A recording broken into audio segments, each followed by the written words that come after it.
High, S কিচেনের বন্ধুরা। আজ আমি বানাবো ময়দার পুলি পিঠা। তাহলে চলুন দেখে নেওয়া যাক আজকের এই নতুন পিঠার রেসিপিটা। ময়দার পুলি পিঠা বানানোর জন্য এখানে আমি নিয়েছি 1 বাটি ময়দা, 1 বাটি খেজুর রসের পাটালি, খোয়া, একটা নারিকেল এবং 1 থেকে 1.5 চামচ সাদা তিল। প্রথমে আমি রসের শিরাটা করতে দেব। দেখুন, তার জন্য মিডিয়াম ফ্লেমে একটি পাত্র বসে পাত্রের মধ্যে 3 থেকে 4 কাপ পর্যন্ত জল দিয়ে তার মধ্যে দিয়ে দিচ্ছি হাফ চামচ গরম মশলা পাউডার, 2টো তেজপাতা এবং হাফ চামচ লবণ, আর দিয়ে দেবো 1 বাটি খেজুর রসের পাটালি।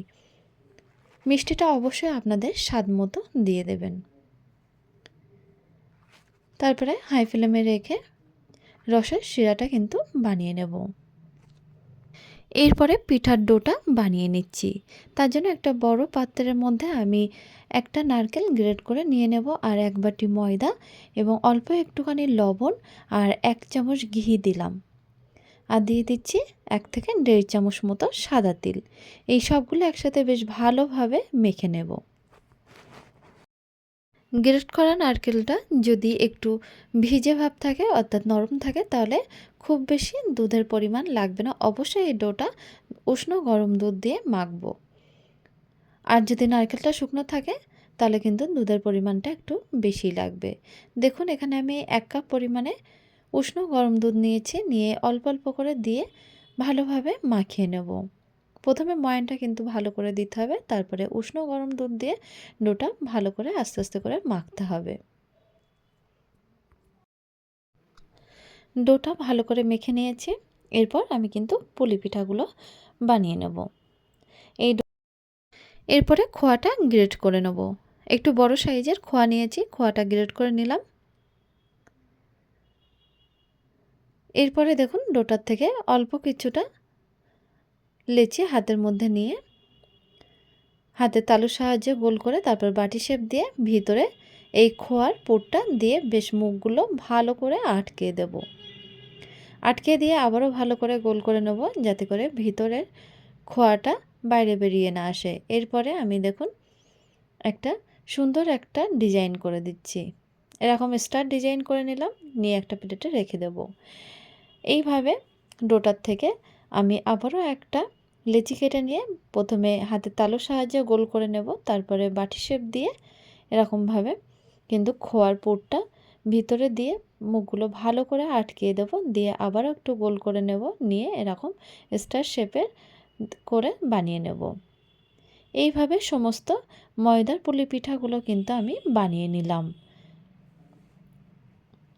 বানানো হয়ে গেছে, এখন এগুলো ফ্রাই করার পালা। তো এদিকে মিডিয়াম ফ্লেমে একটি কড়া বসিয়ে কড়াইয়ের মধ্যে তেল দিয়ে তেলটা ভালো করে গরম করতে দিলাম।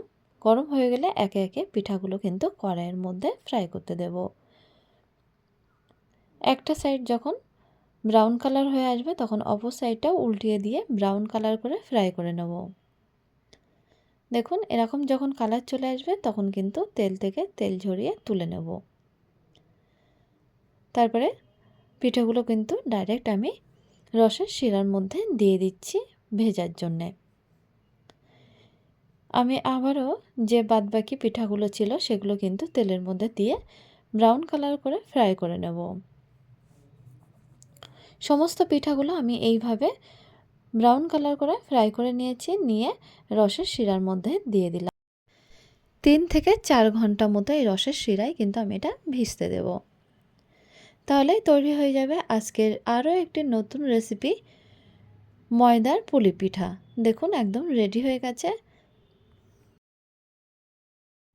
ময়দার পুলি পিঠা কিন্তু খেতে খুবই ভালো লাগে, আর এই পিঠা আপনি বাড়িতে 2 থেকে 3 দিন পর্যন্ত রেখে খেতে পারেন। তাহলে চলুন বন্ধুরা, রেসিপিটা যদি ভালো লেগে থাকে অবশ্যই ভিডিওতে একটা লাইক করবেন, আমাকে কমেন্ট করে জানাবেন, আর আমাদের চ্যানেলটা এখনও পর্যন্ত যদি সাবস্ক্রাইব করে না থাকেন তাহলে সাবস্ক্রাইব করার জন্য অনুরোধ থাকলো।